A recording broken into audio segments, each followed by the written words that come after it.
21वीं सदी उद्योग क्रांति के 5वें भाग में हम सबका स्वागत है। बदलते वक्त में सब जिज्ञासा से भरे हैं। जानना ये है कि कौन क्या करेगा और कौन कैसे करेगा। क्या आप में कोई जिज्ञासा है? क्योंकि जिज्ञासा ही आविष्कार की जननी है। आज का ये संवाद एक ऐसे विषय पर है जो किसी भी स्टार्टअप ओनर, छात्र, इनोवेटर के लिए बेहद जरूरी है कि वो पहला कदम कैसे रखे। पहला कदम यानी प्लानिंग। वो कैसे हर चीज को फिगर आउट करे, एक आउटलाइन ड्रॉ करे। इस संवाद में आज हमसे जुड़ रहे हैं दो ऐसे विशेषज्ञ जिन्होंने मार्केटिंग और डिजिटल मार्केटिंग के फील्ड में काफी रुचि हासिल कर रखी है। नमस्कार, मैं विशाल कुमार सिंह आज का आपका होस्ट स्वागत करता हूं इस सीरीज के एक और रोमांचक एपिसोड में, जहां हम जानेंगे कि प्लानिंग की भूमिका क्या है। प्लानिंग कैसे एक प्रोडक्ट को, एक बिजनेस एम्पायर को खड़ा करने के लिए बेहद जरूरी नींव प्रदान करता है। इस सफर में आज हमसे जुड़े हैं मिस्टर राजेश पंसर, जो कि मार्केटिंग के टीचर है उत्तरांचल इंस्टीट्यूट ऑफ मैनेजमेंट में। उनके साथ हैं मिस्टर रोहित ध्यानी सर, जो कि डिजिटल मार्केटिंग के शिक्षक है उत्तरांचल इंस्टीट्यूट ऑफ मैनेजमेंट में। और आज हम इनसे जानें कि प्लानिंग कैसे और क्यों इतना जरूरी है और क्यों आपको इस चीज को अच्छे से समझना है। तो अगर आज आप इसे समझते हैं तो हो सकता है कि आप अपने बिजनेस को और बेहतरीन रूप से संचालित कर सके। तो चलिए आज के संवाद में आगे बढ़ते हैं और पहला प्रश्न राजेश सर से करते हैं कि सर, प्लानिंग क्यों जरूरी है किसी भी स्टार्टअप के लिए, किसी भी छात्र के लिए? देखिए, प्लानिंग बहुत ज़रूरी है, क्योंकि प्लानिंग हमको लक्ष्य निर्धारित करने के लिए एक दिशा का काम करता है। आपको अगर दिशाहीन होकर अगर आप काम करेंगे तो आपको ये पता ही नहीं चलेगा कि आपका लक्ष्य कहाँ है और आप कहाँ हैं। तो जब आपको किसी भी योजना, किसी भी लक्ष्य पे काम करना है तो उसको पहुंचने के लिए एक मार्ग निर्धारित जो हमको करता है, जो नक्शे की तरह काम करता है, वो हमारा काम प्लानिंग करता है। तो प्लानिंग बहुत इंपॉर्टेंट है। अगर आपका टारगेट बहुत क्लियर है कि मेरे को बिजनेस में क्या करना है, आगे कहाँ पहुँचना है, तो उसके लिए प्लानिंग बहुत ज़रूरी है, जो आपको दिशा निर्देशित करता रहेगा अपने लक्ष्य तक पहुँचाने के लिए। Thank you sir. जिससे हमें यह समझ में आता है कि प्लानिंग सिर्फ एक प्रोसेस नहीं है, बल्कि वो पूरी शैली डिसाइड करेगी आपके जर्नी की कि आप कब क्या करेंगे या किसी भी चुनौतियों का सामना आपको किस विकल्प से करना है। इसी शरण में हम आगे बढ़ते हैं और अगले प्रश्न की ओर ये जानते हैं रोहित सर से कि सर, प्लानिंग के कुछ ऐसे टूल्स या एलिमेंट्स जो हर छात्र या किसी भी एंटरप्रेन्योर फाउंडर को ध्यान में रखना चाहिए अपने प्लानिंग लेआउट को क्रिएट करने टाइम। देखिए, प्लानिंग एक ऐसी चीज़, जैसे सर ने बताया, कि आपको एक रोड मैप मिल जाएगा कि एग्जैक्टली आपको करना क्या है। लेकिन अगर मैं बात करूं कि प्लानिंग हमें क्यों करनी चाहिए, या किसी भी बिजनेस को अगर हम करना चाह रहे हैं तो उसके लिए हमें प्लानिंग किस तरीके से करनी है, तो सबसे पहली जो बुनियाद उसकी रखी जाती है वो रखी जाती है कि कस्टमर की इच्छा क्या है, उसकी नीड्स क्या है, वो क्या चाहता है आपके प्रोडक्ट से, आपकी कंपनी से, और क्या सर्विसेज आप उन्हें प्रोवाइड करना चाह रहे हो। तो नीड्स, वांट एंड डिज़ायर एक टर्म हम कहते हैं मैनेजमेंट में, जिसके थ्रू हम बच्चों को ये बता पाते हैं, या हम अगर कोई बिजनेस कर रहे हैं तो हम बिजनेसमैन को ये समझा पाते हैं कि नीड्स, वांट एंड डिज़ायर कितनी इंपॉर्टेंट है। और इसकी इंपॉर्टेंस अगर आप समझो तो आप देखिए कि अगर मैं एक किसी भी प्रोडक्ट को बनाता हूँ, मेरी फर्म कोई प्रोडक्ट बनाती है, अगर मैं एक यंग एंटरप्रेन्योर हूँ, मैं एक नया बिजनेस शुरू कर रहा हूँ, मैं एक स्टार्टअप शुरू कर रहा हूँ, तो अगर मैं एक नया प्रोडक्ट बनाना चाह रहा हूँ और वो कस्टमर जो है, जो हमारे मार्केट में जो सामान परचेज करने वाले लोग हैं, और उनकी नीड, वांट और डिज़ायर से मैच नहीं कर रहा है, तो मेरा वो बिजनेस कभी भी ग्रो नहीं कर पाएगा, चाहे मैं कितना भी एक बहुत ही यूनिक प्रोडक्ट मार्केट में क्यों ना लेके आ जाऊँ। लेकिन वहीं दूसरे एंड में अगर मैं देखूँ, अगर मैं एक ऐसा प्रोडक्ट लेकर आता हूँ जो मार्केट में जिसकी रिक्वायरमेंट है, तो मेरा स्टार्टअप अपने आप ही बेहतरीन हो सकता है, क्योंकि मेरी रिक्वायरमेंट को वो मैच कर रहा है, कस्टमर की नीड्स, वांट को मैच कर रहा है। ये आप देखिए, ये हमेशा एक स्टार्टअप को एक अलग ही ऊंचाइयों तक लेके जाता है, जिसके पीछे मेन उद्देश्य क्या है कि जो पर्टिकुलर चीज मार्केट में रिक्वायर्ड है उसके ऊपर काम किया जाए और वो चीज अवेलेबल कराई जाए। और आज के सिनेरियो में कम प्राइस पर एक अच्छा प्रोडक्ट अगर अवेलेबल कराया जाता है तो वो एक उस प्रोडक्ट को भी टक्कर दे सकता है जो बहुत लंबे समय से मार्केट में अवेलेबल। Thank you sir. तो अब इसी को मद्देनजर रखते हुए हम अपने चरण में आगे बढ़ते हैं और समझते हैं कि बिजनेस प्लान के कुछ ऐसे एलिमेंट जो हर छात्र, हर इनोवेटर को ध्यान में रखने चाहिए। तो सर, रोहित सर से मेरा एक प्रश्न है कि सर, कुछ एलिमेंट्स या कुछ ऐसे जो टूल्स है, जो की प्रिंसिपल्स हैं, जिन्हें ध्यान रख के किसी को भी अपना बिजनेस प्लान का लेआउट क्रिएट करना चाहिए। देखिए, आपने खुद ही एक टर्म कहा है बिजनेस प्लान, और प्लानिंग सर ने आपको काफ़ी डिटेल में एक्सप्लेन किया है। सर ने आपको बताया है कि कैसे एक रोड मैप आपको मिल जाता है अगर आप एक प्लान्ड वे में चलते हैं। तो अगर आप बात कर रहे हैं बिजनेस प्लान की, तो मैं सीधे बात करूंगा स्टार्टअप्स की, जो आजकल स्टार्टअप एक ट्रेंड में है, जिसमें आप देख रहे हैं कि छोटे से छोटा और बड़े से बड़ा प्रोडक्ट स्टार्टअप, अगर आप एक फर्म आप स्टैब्लिश कर रहे हो तो आप उससे बना पा रहे हैं। तो वहाँ पर मैं आपको बात करूंगा, सीधे मैं मुद्दे पर अगर आऊँ तो मैं बात करूंगा आपसे कि आपको कस्टमर के हिसाब से सोचना पड़ेगा। कस्टमर की नीड क्या है, कस्टमर के वांट्स क्या है, कस्टमर के डिज़ायर क्या है। ये तीन मेन पिलर्स हैं जिनके बेसिस पर आप एक स्टार्टअप फर्म को रन कर सकते हैं। कस्टमर क्या चाहता है, अगर आप वो प्रोडक्ट बना पा रहे हैं तो फिर कस्टमर ये चीज़ को मद्देनजर नहीं रखेगा कि उसका प्राइस ज़्यादा है या कम। बहुत बार ऐसा होता है कि कोई फर्म बहुत लंबे समय से बिजनेस कर रही है, मार्केट में बहुत अच्छा प्रोडक्ट अवेलेबल करा रही है, लेकिन एक कॉम्पिटिटर आता है और वो कॉम्पिटिटर कम दामों में जब वो प्रोडक्ट अवेलेबल करा पाता है तो उसकी वजह से एक स्टैब्लिश्ड फर्म को भी नुकसान झेलना पड़ता है। आपके लिए परफेक्ट एग्जाम्पल आप देख सकते हैं, एयरटेल एक जाइंट प्लेयर था जो बहुत अच्छा बिजनेस कर रहा था, लेकिन जियो के आने के बाद उसका अस्तित्व जो है और पूरी तरह से डगमगा गया। जी सर, काफ़ी अच्छा एग्जाम्पल था सर, इसके लिए थैंक यू। जैसा कि हम समझ सकते हैं कि प्लानिंग सिर्फ सेटिंग ऑब्जेक्टिव्स नहीं है, हमें ये पता चलता है कि बदलते वक्त के साथ कौन से कदम लेने हैं और कैसे अपने विकल्पों को सुधार के साथ आगे बढ़ना है। इसी चरण में हम आगे बढ़ते हैं और समझते हैं कि कैसे प्लानिंग किसी भी प्रोजेक्ट को इम्प्रोवाइज कर सकता है। एक बिजनेस प्लान की अहम भूमिका समाज कल्याण या किसी भी इनोवेशन में क्यों ज़रूरी है। तो राजेश सर, मेरा ये सवाल आपसे है कि सर कृपया कि हमारे छात्रों और दर्शकों को ये प्रकाशित करें कि प्लानिंग और बिजनेस प्लान जो हम कहते हैं वो कैसे किसी भी प्रोजेक्ट को बहुत ज़्यादा इम्प्रोवाइज कर रहा है, इम्पैक्ट क्रिएट कर रहा है। प्लानिंग की जो डेडलाइन होती है मीट करना क्यों ज़रूरी है और कैसे वो हर डिपार्टमेंट से इंटर रिलेटेड है।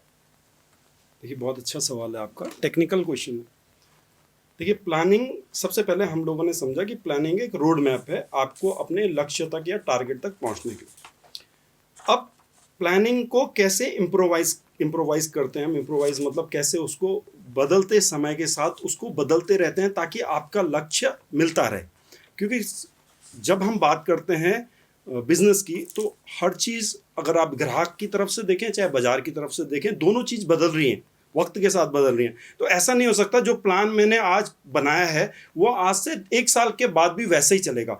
तो हमको प्लान को बदलती व्यवस्था के साथ, बदलते ग्राहकों के साथ, बदलते बाजार के साथ अपने प्लान को भी बदलना चाहिए ताकि हमारा प्लान डायनेमिक रहे और अपने लक्ष्य को हम लोग मिलते रहे। दूसरा जो आपका सवाल था कि बिजनेस प्लान के डिपार्टमेंट कैसे इंटर रिलेटेड है।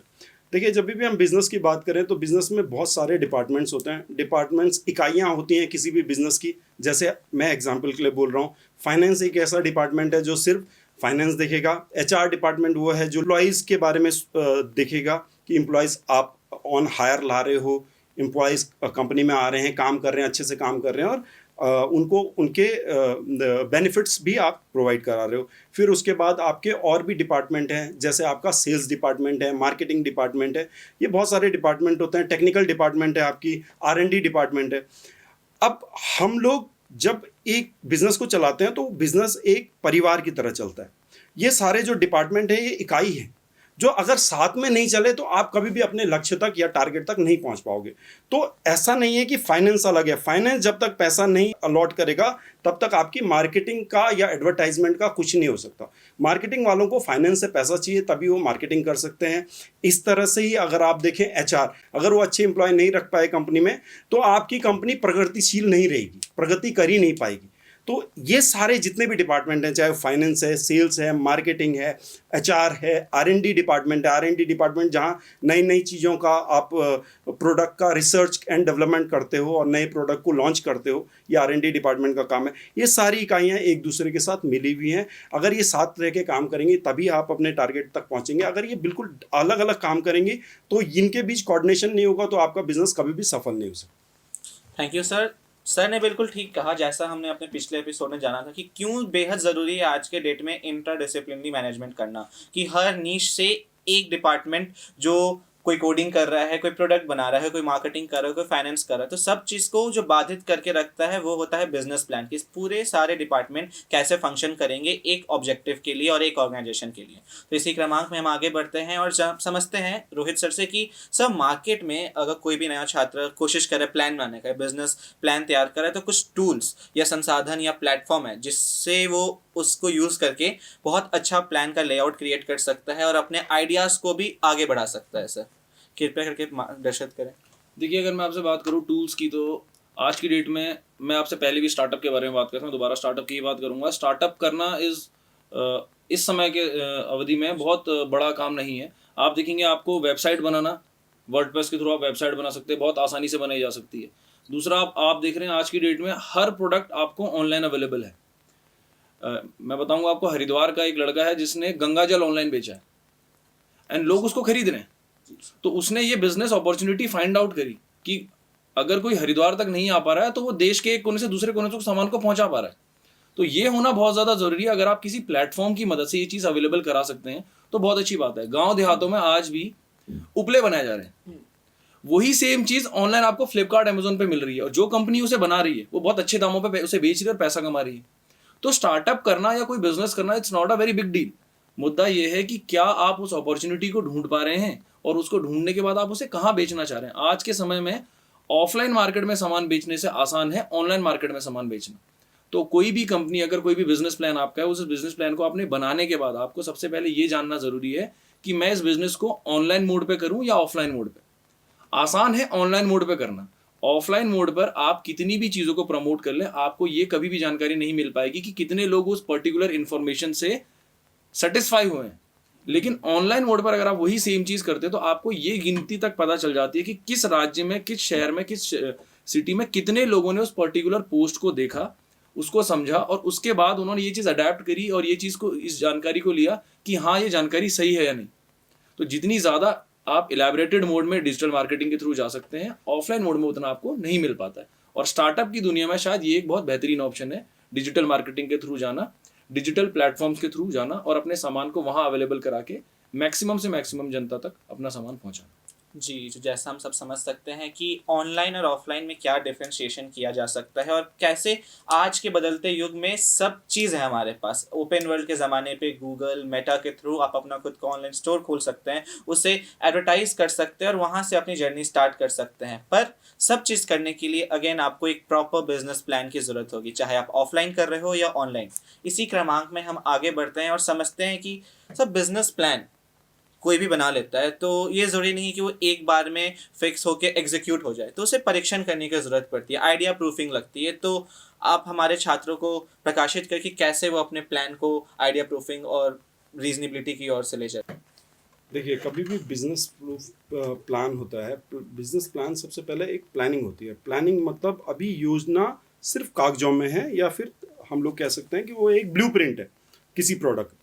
जब आप एक बार उस बिजनेस प्लान को बनाते हैं तो सबसे पहला हमारा काम होता है कि हम लोग एक प्रोटोटाइप बनाएं, मतलब उसका एक एक्चुअल वर्किंग मॉडल बनाएं।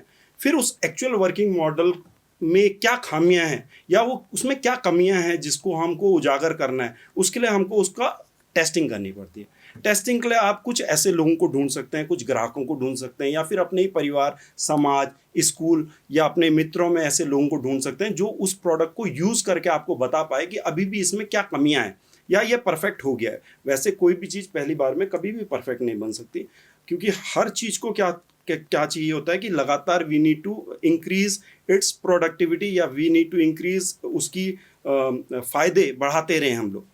तो धीरे धीरे करके जब आप किसी को यूज़ करने के लिए प्रोटोटाइप बना के अपना उसको प्रोडक्ट को यूज़ करने के लिए देंगे, वो बताएगा आपको कि इसमें क्या कमियां हैं। जब आपको कमियां पता चल जाएं तो आप उनको कमियों को निकालें उसमें से, और फिर प्रोडक्ट को वापस प्रोटोटाइप बना के फिर से उन लोगों को दें जो लोग वो यूज़ कर रहे हैं। वो आपको बताएंगे कि इसमें अब कमियां हैं कि नहीं। जब आपको लगे कि हाँ वो लोग अब सेटिस्फाइड हैं तो आप उस प्रोडक्ट को लॉन्च कर सकते हैं, अपने लोकल मार्केट में लॉन्च कर सकते हैं। कई मेले लग रहे हैं आजकल, इनोवेटिव मेले लग रहे हैं, फेयर्स लग रहे हैं, वहाँ पर आप जा सकते हैं। कई प्रतियोगिता होती हैं, जैसा आप लोग देखते हो स्टार्टअप इंडिया भी अपने आप में एक प्रतियोगिता है ना। उनमें कई बार आपको आइडिया प्रदर्शित करने के मौके मिलते हैं, आप वहाँ से भी जा सकते हो। सोशल मीडिया एक बहुत अच्छी साइट है जहाँ पर आप इसको समाज को बता सकते हो कि मैंने ये प्रोडक्ट बनाया, इसके ये फ़ायदे हैं। तो इस तरह से हम लोग बिजनेस प्लान में खामियां प्रोटोटाइप बना के ये पता कर सकते हैं कि वेदर ये आइडिया हमारा सफल होगा या नहीं होगा, या इसमें कमियां हैं या नहीं होगी।